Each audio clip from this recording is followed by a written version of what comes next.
In 1974, a girl vanished from a quiet town, and the truth was buried for decades. In the summer of 1974, Hollow Creek, a quiet town nestled in the Appalachian Mountains of Kentucky, was known for its coal mines, church bells, and the kind of silence that made secrets feel safe. But that year, the silence was broken. It began with a scream. On July 3rd, just before dusk, 17-year-old Mary Ellen Carter vanished from the edge of the woods behind her family's farmhouse. She had gone out to feed the chickens, wearing her favorite denim jacket and humming a tune from the radio. Her mother heard the scream, sharp, short, and swallowed by the trees. By the time she reached the coop, Mary Ellen was gone. The sheriff, Clyde Hargrove, was a man of few words and fewer arrests. He'd spent most of his career breaking up bar fights and chasing raccoons out of the church basement. But Mary Ellen's disappearance stirred something in him, a memory, maybe, or a fear. He organized a search party, combed the woods, drained the creek, and questioned every soul in Hollow Creek. Nothing. No footprints. No blood. No sign of struggle. Then came the letters. 3 days after Mary Ellen vanished, her father received a handwritten note in the mailbox. No stamp. No envelope. Just a folded piece of paper that read, "She saw what she shouldn't. Let her be forgotten." The handwriting was shaky, almost childlike. Sheriff Hargrove kept it quiet, fearing panic. But the next day, another girl went missing. This time, it was 15-year-old Ruthie Mae Collins, last seen walking home from choir practice. Her Bible was found on the roadside, pages torn and scattered like leaves.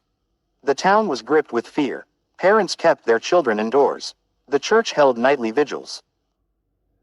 Rumors spread like wildfire. Some said it was a drifter, others whispered about a cult in the hills. But Hargrove had a theory.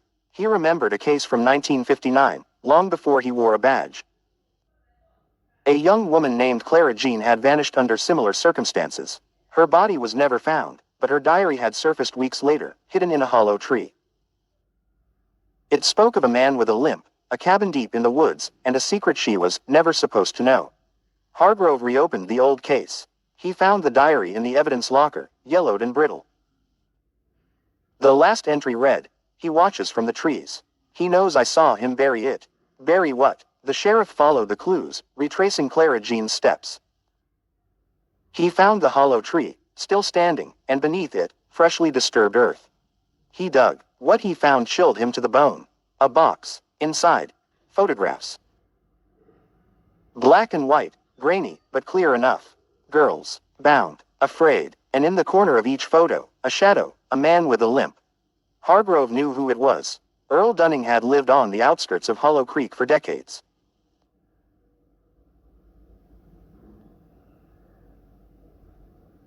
A recluse, war veteran, and former coal miner, Earl walked with a limp from a mine collapse in '52.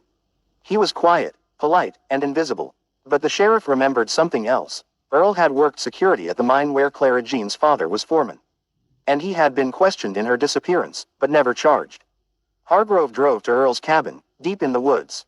The door was ajar. Inside, the air was thick with dust and decay. On the walls, newspaper clippings, all about missing girls. On the table, a map of Hollow Creek, with red X's marking spots near the creek, the church, and the school. In the basement, Hargrove found them. Mary Ellen and Ruthie Mae, alive, barely. Bound, gagged, and terrified. Earl was nowhere to be found. A manhunt began. The FBI joined in. Bloodhounds tracked Earl's scent through the woods, but it vanished near the old mine shaft. Some said he escaped. Others believed he fell into the shaft and died. No body was ever recovered. Mary Ellen and Ruthie Mae recovered slowly. They spoke of a man who watched them sleep, whispered prayers, and told them they were chosen. They never saw his face clearly, only the limp, the smell of coal, and the sound of church bells. Hollow Creek never healed. The mine closed. Families moved away. The church burned down in '78. Arson, they said. Sheriff Hargrove retired in '82, still haunted by the case.